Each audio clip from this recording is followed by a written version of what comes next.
Five Nights at Freddy's, the horror game that's become the childhood of so many people. I love this series, the all-time undisputed king of mascot horror games with a deep engaging story and plenty of terrifying jump scares to keep you on your toes. I'm sure if you're on YouTube you've seen Five Nights at Freddy's at some point on this platform because it has been one of the biggest Let's Play games for YouTube gaming. A little background on the game. Scott Cawthon was a game designer who was struggling with his Christian-themed RPGs. He faced especially harsh criticism when he released Chipper & Sons, the game being critiqued for its creepy models and stiff animations, saying they moved like creepy Chuck E. Cheese animatronics. He took this criticism to heart though as he created his last shot at a video game, Five Nights at Freddy's. Five Nights at Freddy's, or FNAF, is a horror point-and-click survival game. The game sees you playing as security guard Mike Schmidt, working the night shift of a Chuck E. Cheese-style pizzeria, except the animatronics move around at night, and when they see you, they think you are an animatronic without its costume. So they will find you and forcefully stuff you in a robot suit, which will kill you instantly. You have to use your wits and keep the animatronics away while conserving your power and survive until 6 a.m. You survive all 5 nights, you get a paycheck, and go home. That by itself sounds fun, right? But that is not even scratching the surface. Because while there is obviously a story present to you, there's also a story happening in the background. Throughout the game, you start to notice things. The animatronics would groan and moan like humans, and in some cameras you could see them freaking out as if they were possessed. And sometimes you see "It's me" written on the walls, where the drawings on the walls were placed with crying children, and on some occasions you would see a ghostly golden bear in your office. The most interesting of all of these is you see newspaper clippings telling you about a missing children's incident, and the animatronics leaking blood and reeking after days. That is what's so great about this game and this series. There's a story happening in the background that we have to figure out. It's like we're acting as detectives trying to solve a mystery. It also flipped the horror game tropes on their heads. In most horror games, they would make you tread through haunting environments and avoid enemies obscured by your bad vision. They centered around making you do something you didn't want to do, like collect pages or something. In this game, however, you get a full view of your attackers and you can do nothing but sit there as they slowly inch towards you. And the only thing stopping them are a few doors that lose power very quickly. I cannot understate how massive this game was, not just because it was a terrifying experience unlike anything that had come before, and not just because it flipped the horror tropes on their head, but mostly because of the rise of YouTube gaming. Because around this time, YouTube Let's Players were playing horror games, and it was entertaining, but when FNAF arrived, it changed everything. People couldn't stop playing it, theorizing about it, creating animations, and even making songs, which actually sound pretty good. The reason why it worked is because each playthrough was different. In some cases, you would see a golden bear crash your game, and it would make people click on other Let's Plays and wonder if that happened to anyone else. The game was so successful it spawned many sequels, novels, merchandise, all of which expanded the lore, which, to be honest, got really complicated, although it was always fun. If you're wondering, I am a massive fan of the series, and I am familiar enough with it. Just as a disclaimer, we aren't getting into the massive game lore today because I'm saving that for a future video, and I don't want to overbloat this one. What we are doing today, though, is reviewing the movie, which mostly takes elements from the first game. If you did follow the production and development of this movie, then you know it was basically in development hell for about 8 years. Moving from studio to studio, several directors signing up and then leaving, and then the pandemic happened, and for a while it seemed as though the movie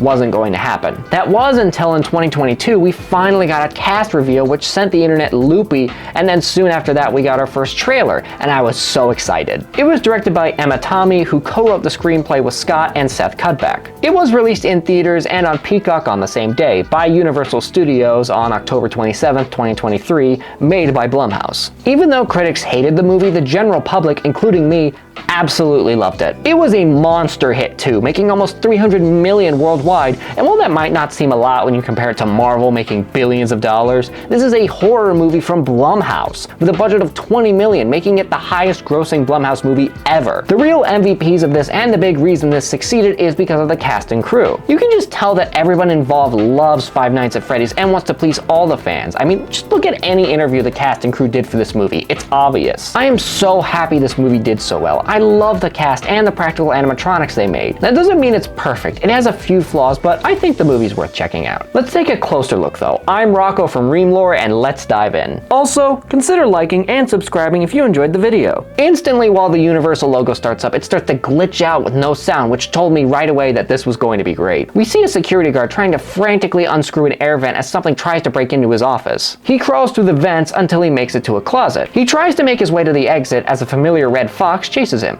although we never see him, just hear the classic da-da-dum-dum-diddly-doo. The security guard gets strapped to a chair where a Freddy head with sharp blade gears gets inched toward his face. He tries to do the thing he's good at and unscrew the bolt, but he can't get it and he dies. Fun fact for you, this security guard wasn't originally going to be played by this random guy. It was going to be played by Markiplier, the YouTuber with the most viewed Five Nights at Freddy's Let's Play, or the king of Five Nights at Freddy's. Mark was supposed to be in this movie, but he was filming his own horror movie Iron Lung at the same time, and scheduling became a problem. Now here's hoping he will make an appearance in the sequel, and that Iron Lung is really good too. It seems like he worked really hard on it. We then pan over to a drawing with 5 kids holding hands with a golden rabbit as the credits start. We get an 8-bit credits opening, and it is just a classic FNAF, because in the games they had 8-bit cutscenes depicting the story. Here the story is 5 kids went into the pizzeria when a man dressed in a yellow rabbit costume took the kids away one by one. Back to reality, we meet our main character waking up at 6 a.m., as most characters do in this franchise. This is Mike Schmidt, named after the main security guard from the first game, waking up with a photo of Nebraska above him. He is played by Josh Hutcherson, who has done a ton of work in other projects, being the lead in Journey to the Center of the Earth, The Hunger Games, a bunch of indie films, and a 2019 Ultraman TV show, among a million other things. I'm telling you right now, I love this movie, but this is where we have to introduce the Mike fall asleep counter, because he falls asleep a lot in this movie. I get why they did this, they needed him to sleep for plot reasons and to make sure this occurs over 5 nights, but it is so ridiculous. He has insomnia. We see him go to sleep so often. So the counter goes up by 1. This is also where we meet his adorable little sister Abby, played by Piper Rubio. They have a great dynamic that feels like siblings forced to live together. It's pretty nice. Later at work, Mike is talking to his friend about Dream Theory, Matt Pat's 5th theory channel. Kidding. It's a book Mike has been reading during his off time as a security guard for this mall. It's basically a book talking about retrieving lost memories in dreams, which I'm sure will not tie in later at all. Mike goes to get ice cream when he notices a kid being dragged away quickly by an adult. So thinking it's a kidnapping, Mike goes into action. Instead of interrogating the adult, however, he decides to tackle him into the fountain and pound him over and over again as the kid screams, "Daddy!" You know, I'm not a professional security guard, but I think you're supposed to ask them questions before you attack them. Later, Mike is going to career counseling to find a new job, which is where we also see on the camera it is dated 4/6/2000, meaning this movie takes place in the 2000s. So get ready to see the main event of Rock, Triple H, Big Show, and Mick Foley at WrestleMania, guys. Now I am really happy about this because I actually figured out it was the 2000s based on the cars and the old TV screens. Why is this set in the 2000s though?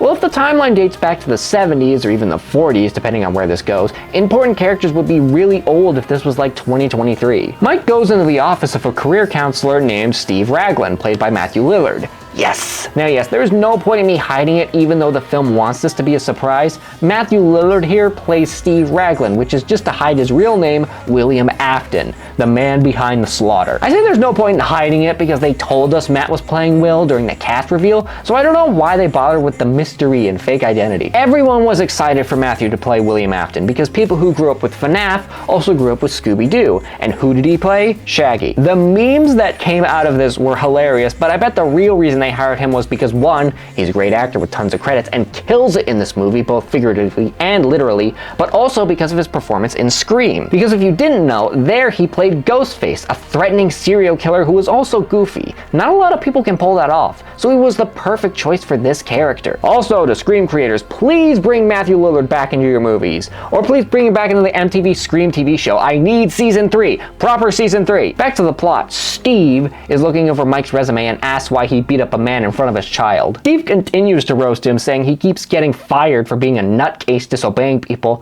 when he stops himself after seeing Mike's last name is Schmidt. Steve then turns on a dime and is much nicer. He offers him a difficult but acceptable job for someone with Mike's record, a security gig, and he only has to worry about one thing, keeping people out and keep the place tight. That's 2 jobs. To be honest, I freaking love that joke because it comes back later in the funniest scene.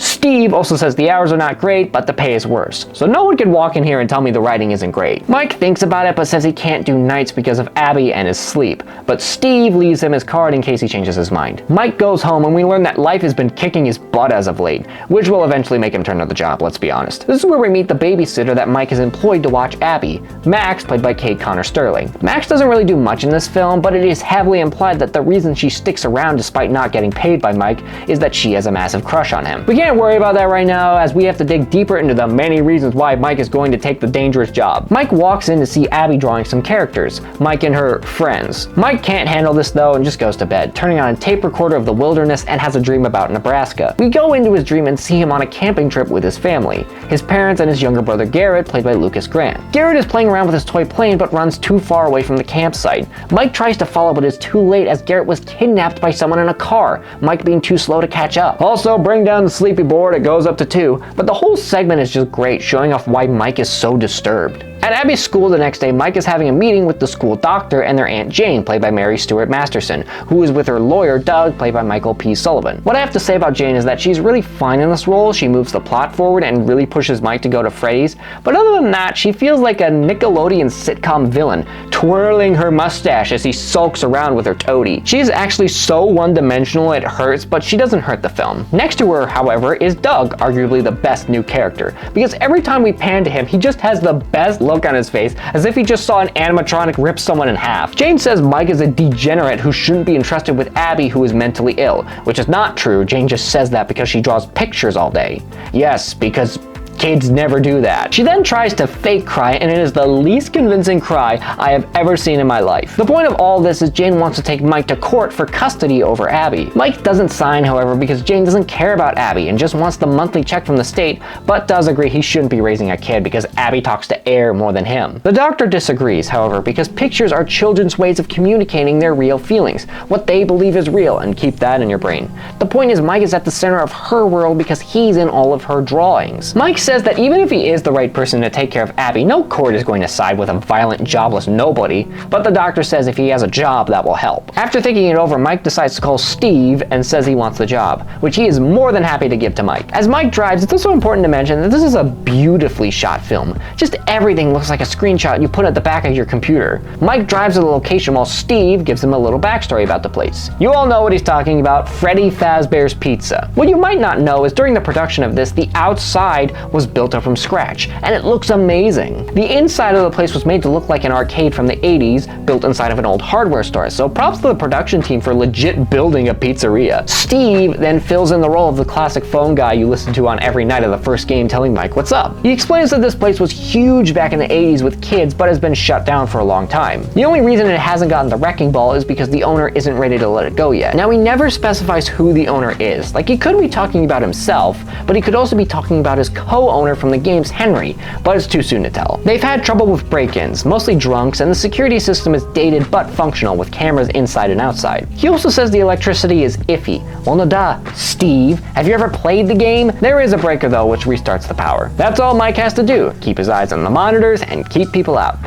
That's 2 jobs. I love the setup, by the way. Multiple monitors look so cool, and the whole 80s retro look is great. Mike, while sitting down, finds a tape for him, and it is an employee training video. We meet the training tape girl who is saying the trademark, "Welcome to Freddy Fazbear's Pizza, a magical place for kids and grown-ups alike, where fantasy and fun come to life." She is creepily smiling the whole time and tells us the creator of the restaurant wanted to invent new games and bring the animatronics to life, with rechargeable lithium batteries, of course, nothing else. She tries to introduce them, but the tape glitches forward. The girl says that it's Mike's job to keep the animatronics safe as the tape glitches out. After that, we get a cameo from Balloon Boy and animatronic from FNAF 2. Mike puts on the security jacket, you gotta look good when you're on the job, man, and explores the pizzeria. We see more of the great set design, and he finds a golden bunny drawing at the center. Mike thought he heard something, so he pulls back the curtains, and this is where we see them properly. Bonnie the Bunny, Chica the Chicken, and Freddy Fazbear. They have been the staples of the entire game franchise, all of them coming back in one form or another. Also to note, as we are making this video, we're around the 10-year anniversary of the first game coming out, and it made me realize that time really does move fast, because the game feels like it came out like 4 years ago to me. Bring down the sleep counter though, because even though Mike is supposed to be on the job, he falls asleep. So that's 3 naps and 25 minutes of film? Mike has the same dream as before, but it keeps going this time as Mike turns around to see 5 kids standing there, 4 boys and 1 girl, all wearing paper cutouts of the animatronic characters. Here is the lineup of the Ghost Kids: Grant Philly as Golden Freddy, Asher Spence as Fox, David Doty as Bonnie, Liam Hendricks as Freddy, and Jophiel Love as Chica. Mike asks who they are and if they saw who took his brother, but they run off. Mike tries to chase after them, but wakes up at 6 a.m. He survived the first night. Mike goes home, where we learn that Max has been sleeping over to watch Abby, and that Mike will pay her eventually, but Max doesn't seem to mind because she loves him in theory. My theory about that is crushed, however, as we go to Sparky's diner, where she's meeting with her older brother Jeff, along with Jane and Doug. That's right, she's working for Jane, and she's only there to see if she could get any dirt on Mike they could use on court. I feel betrayed. Before that though, we meet the Sparky waiter Ness, who is played by Matthew Patrick, also known as the game theorist MatPat. If you've never seen a game theory before, what are you doing? He is the quintessential YouTuber you need to watch if you wanted to know the ins and outs of FNAF lore. Also, happy retirement, Matt, if you're watching this. I can't wait to see what you do in the future. I'd love to tell you what he said here, but the first time I watched it, I kid you not, everyone in the theater freaked out so much and cheered so loudly I couldn't make out what he was saying. Turns out he was telling these people that lunch is actually the most important meal of the day, and one of them asked, "I thought breakfast was the most important meal of the day." Well, that's just a theory. After that awesome cameo, Jane berates Max for not finding any dirt on Mike, but her brother Jeff, played by David Lind, stands up to her and says if she didn't find anything, there's nothing to find, and demands she pays up. Jane says she was going to pay them for finding dirt, but all Max found is that Abby is a great girl and Mike sleeps a lot. Like, Jane, what were you expecting? Doug is the MVP of this scene also, as he has that look again and says, "I shouldn't be hearing any of this." The brother says out of the blue, "Why don't we just kill him?" Which Jane says they might do. Again, mustache twirling Saturday morning villain. And Doug really tries to escape this, and I felt so bad for him. Max then perks up and says that Mike needs this new job to look good for the judge, and Jeff says that if they bust up the place on his watch, it will get him fired, and agrees to do it in exchange for $1,000. Jane, if you have that kind of money, why do you need Abby? Just to be funny though, Max finally finds something she can use against Mike, as when she gets to their house, he is forcefully putting her in her room because she was so insistent on going with him to his new job. And to be fair, without the murder and haunted animatronics, that place looks really fun. Bring down the counter again though, it rolls up to 4 as Mike falls asleep looking at the poster. While on the cameras, we meet the 4th animatronic, Foxy the Pirate, who has left his stage. I thought he couldn't move when cameras were on him. Mike can't see it though, as he is reliving his dream again. He tries to talk to the kids again and demands to know who took Garrett. He actually manages to catch up to the Foxy kid, but he claws Mike in the arm with his paper hook hand, which wakes him up. In the real world, the power is freaking out, which forces him to run to the electrical box and knock over his sleeping pills. But in the doorway out of view, we see Foxy standing there. This is where we see Foxy properly, and he is my absolute favorite animatronic. He's just so creepy. He is way more destroyed than the other ones, and his trademark is running at you down the hall, which is just the scariest thing ever. After the power is back on, Mike hears a buzz at the door and uses the cameras to go see it is a police officer. This is Vanessa, played by Elizabeth Lail, who has done a ton of work in starring in multiple drama and horror series. Now what's interesting here is that Vanessa, or Vanny, is a character from one of the newer games, Security Breach, where she was a security guard. This was probably done to bridge the gap between classic FNAF fans and the new FNAF fans who played Security Breach. Vanessa points out that Mike is bleeding, confirming that Foxy had made it into his office and clawed him in his sleep. Vanessa explains that she checks up on Freddy since he's on her patrol, and that she loved this place as a kid. Vanessa asks if he's doing alright because his eyes are bloodshot and his heart rate is through the roof, plus he's acting weird. Vanessa, maybe it's because of you. You're a beautiful woman who just tended to his wound. That is a classic movie cliche. Mike says it's just been a weird night though, and Vanessa says that this place gets to people, which is why Mike is going to quit, as a security hire never lasts. They go into the main room as Mike asks why she thinks he's going to quit his job, and Vanessa explains that maybe he'll move on, and the fact that kids went missing. Vanessa presses a button and the curtains are unveiled to show off the animatronics dancing to the song Talking in Your Sleep by the Romantics in 1983. It is a great song which plays throughout the whole film. Vanessa loves the band performing and asks if he wants to dance, but just then Bonnie's guitar overloads and they stop. Mike asks about the kids she mentioned, and Vanessa says it's the reason this place shut down. The next morning, Mike is locking up as Vanessa tells him to look out for himself. After he leaves, Max and friends go into the place to mess it up. After he left. What? How is trashing the place now going to get Mike fired? His shift was over and he locked up. It's not his fault if the place gets trashed during the day. Why didn't you guys show up while he was on duty? Then it would have been his fault. Max's brother Jeff and his crew wreck the place, destroying everything they can before the animatronics hunt them down. Unfortunately, it is very scaled back because the practical animatronics don't move around that well despite looking amazing. So it's mostly just a bunch of off-screen kills and the cupcake biting on people's heads. They are good sequences though, and I think the film would have been better if they focused a little bit more on this. Plus, we get a foxy jump scare on Jeff.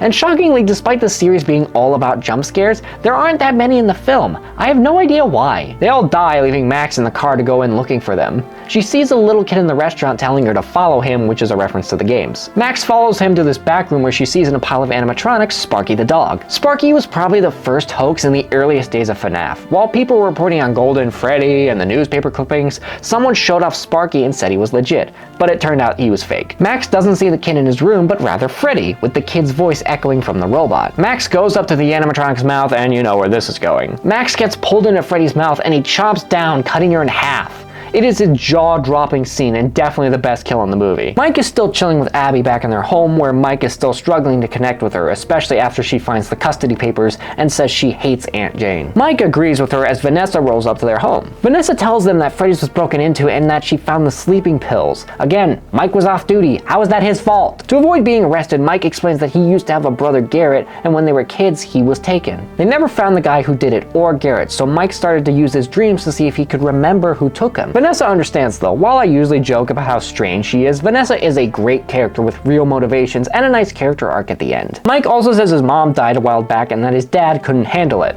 Mike doesn't say he's dead though. Interesting. Mike remembers how much he misses his picture-perfect family, and Vanessa looks on him with envy, which we will also talk about later. Mike is trying to reach Max, who is not going to show up, and decides to bring Abby with him to Freddy's, telling her to stay in his office. He builds her a really cool fort before we get what we really needed in this movie, a cleaning montage. I need to be transparent here and say, while I loved this when I saw it in the theater with all my friends and an army of FNAF fans, I do have to point out when you watch the film by yourself, it can be pretty slow in spots. Now, it is a horror movie, it has to set the mood, but halfway in, you don't need to do that anymore. Despite that day being told by Vanessa, stay alert at Freddy's, Mike falls asleep. I'm starting to think he's narcoleptic. Bring down the board, it rolls up to 5. Abby wakes up and whispers the slasher death sentence words as she says, I'll be right back. Mike, while in Dreamland, finds one of the kids remaining from his dreams. Mike figures he's one of the kids who disappeared and asks for help. The kid asks what Mike will give them in return for their help as the kid disappears, leaving behind the drawing of a rabbit. Mike wakes up and hears Abby screaming, only to find out she was being tickled by the animatronics. Abby has made some friends with the robots, but Mike can't believe the robots can move around on their own. Mike, being freaked out, says they need to leave as Abby gives the robots a hug. While back at home, Mike figures out that the drawings Abby has been making of her friends turns out to be the missing kids. Now, this is never explained or expanded upon, but maybe Mike and Abby have some sort of shining power? This part is lost on me. Abby the next morning explains the ghosts are making the robots move, and Mike asks about the drawing Abby made of Garrett being taken. Abby explains the boy with blonde hair told her, but nothing else, since they only really talk about the yellow rabbit. The next night at Freddy's, Mike and Abby go back and notice Vanessa's there. The human and robot characters then proceed to have the greatest scene in the movie,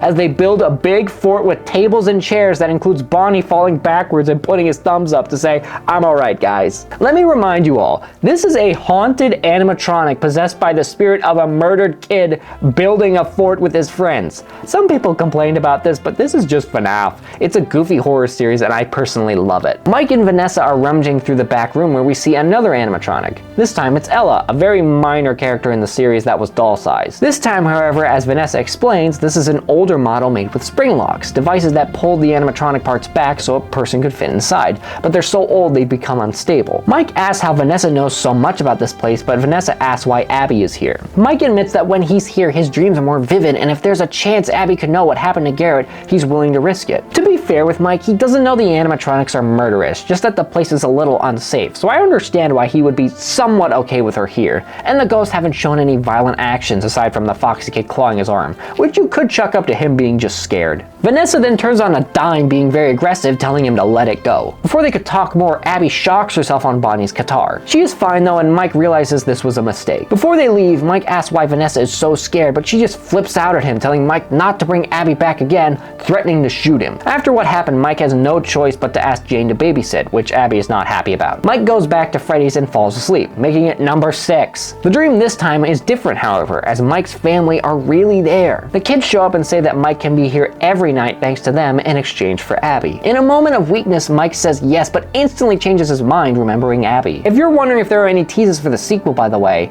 there's a theory going around, and yeah, you'll hear that a lot with this franchise, that the little brother Garrett here will become the puppet. Now put your hands up if you want to see the puppet in the sequel. My hand's staying up. Mike is defiant, saying that they need to leave her alone as the animatronics in the real world attack him and put him in the saw chair from earlier. Mike struggles, but unlike the previous guard, he gets out of the trap. Mike figures out what the robots really are after seeing Max and her gang stuffed inside of the suits. Mike runs to the exit, but Foxy is waiting for him. Jane, meanwhile, is watching TV when she is visited by the ghostly Golden Freddy. This guy was the biggest mystery in the franchise for the longest time. While we saw the other animatronics, he would just appear in your room at random and kill you, crashing your game. He is one of FNAF's best characters, and here he looks amazing, although I would have liked to see him sitting down like he always was, because unlike the rest, he was a spring-locked suit. Abby agrees to leave with him while also seeing that Jane is dead on the floor, maybe. They decide to get in a cab, and one arrives driven by Corey Williams. Corey here you may better know as Corey Kenshin. He has been a long-time FNAF Let's Player and YouTuber who got invited to be a part of this movie, and that's great for me because I always really liked Corey's videos. To be honest, I didn't watch him as much as Mark or Matt, but his videos were great all the same. Also, the reaction to seeing this guy, sheesh, the theater almost fell apart because everyone was so loud. Abby and Golden Freddy get in, and Corey doesn't seem to mind the giant robot. I want to know what this character's life is like and what kind of weirdos he runs into. Mike wakes up to find Vanessa patching him up at a police supply outpost, which means bring down the fall asleep counter. It rolls up to 7 times Mike fell asleep in this movie. Mike really gets angry with Vanessa because she knew about what the robots could do and she said nothing. Vanessa says they want to make Abby like them, and back in the 80s the cops searched everywhere for the kids but never found them because, surprise surprise, the bad man who took them was clever and put their bodies in the animatronic suits. Vanessa says the bad man influences them, that he can somehow control them and make it so that they don't remember he killed them. Vanessa says that now Mike knows about him, he's coming. William Afton, her father. She hands Mike a photo of herself and her dad wearing the spring Bonnie costume, but what catches Mike's eyes is the red plane Vanessa was holding, because it's the one Garrett had when he was kidnapped. Mike is super mad now that Vanessa knew about Garrett and said nothing, and that he wants to know how to stop them. Vanessa says she's sorry and that you can stop them if you shock them, which is another aspect of the games. Mike asks her to come along, but she says she can't if her father is going to be there. It's clear that Vanessa is terrified of her father, and when we see him later, I can sympathize, but it really adds layers to her earlier outbursts. Vanessa wasn't mad at Mike, she was mad at herself because she wanted to tell him, to save him and Abby, but she's too afraid. Plus, she's also a bit jealous of the normal wholesome family life Mike had,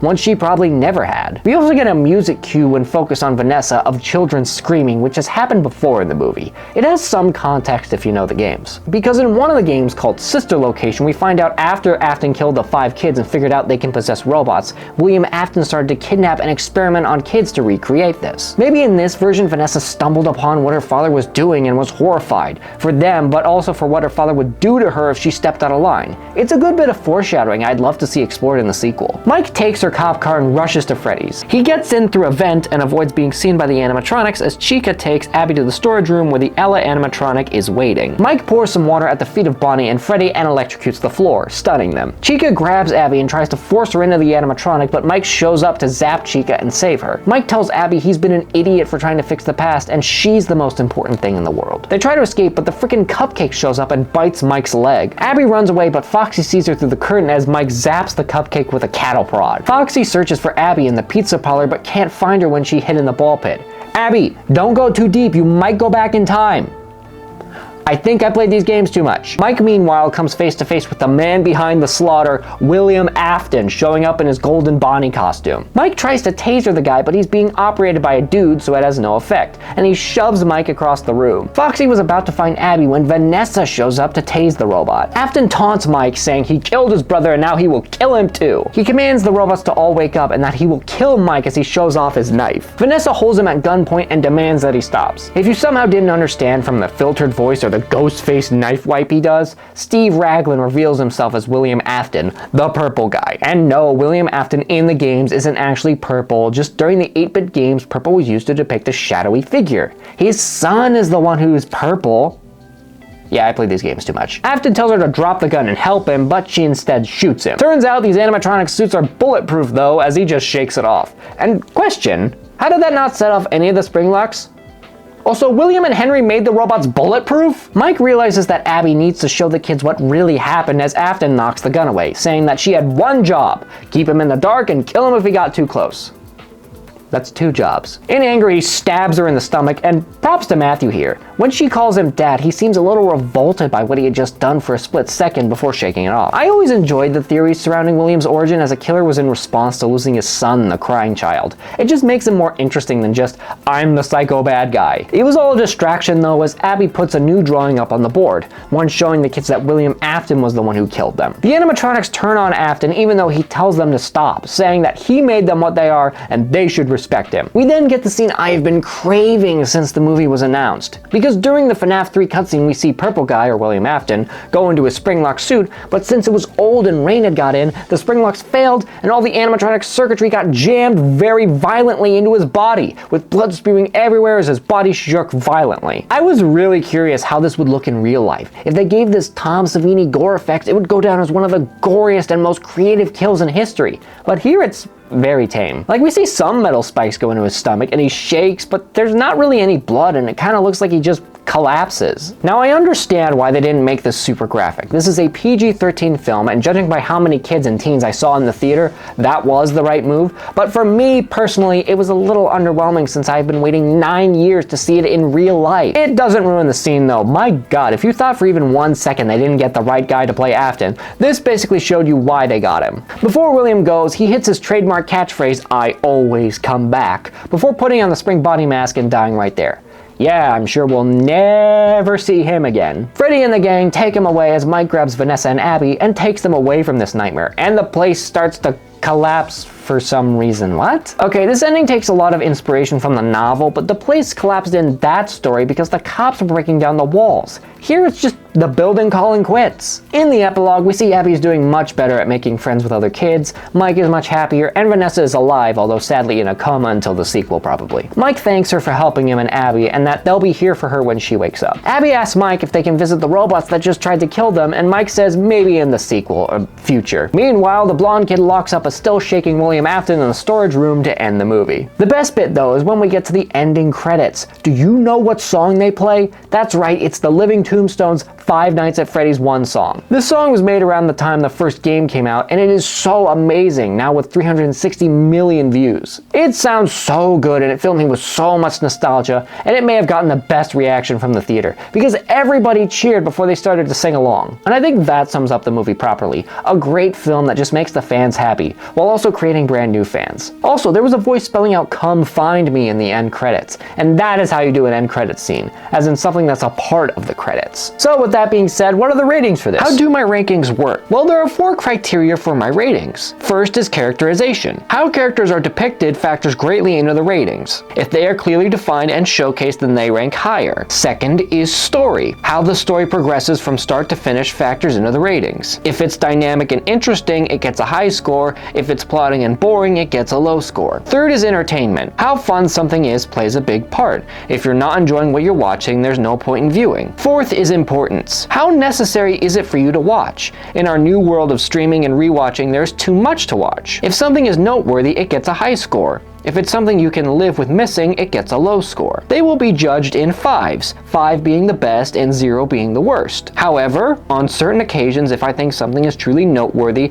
I will go above or below certain parameters. If I think something is exceptionally good, I will give it a 6 or higher. If I think something is exceptionally horrendous, I will go lower than 0. Well, characterization can get a 5. Everybody's super strong, and I think Vanessa is the strongest of these because there's so many subtle hints to her characterization. Plus, everyone else is great. Mike, Abby, William Afton, everybody's great. Story also gets a 5. It's pretty straightforward, but it's still fun none the same, surviving 5 Nights at Freddy's, just like the title of the game. Entertainment also gets a 5. I mean, the Bonnie putting his thumb up scene booped it up to a 4, to be honest with you, but it's still really fun the whole time. It's a good, scary movie. Importance also gets a 5. It is the first movie, and I bet a long string of movies, and it made $300 million on a $20 million budget. That is insane. All biases aside, I felt like this was a really fun film. I mean, it's not the best film ever made. There are problems with it and things to improve upon. The animatronics look amazing, but they are limited in how they move, which makes some of the kills awkward, and it can be a bit slow in some spots, and I was a little disappointed by the spring-lock kill,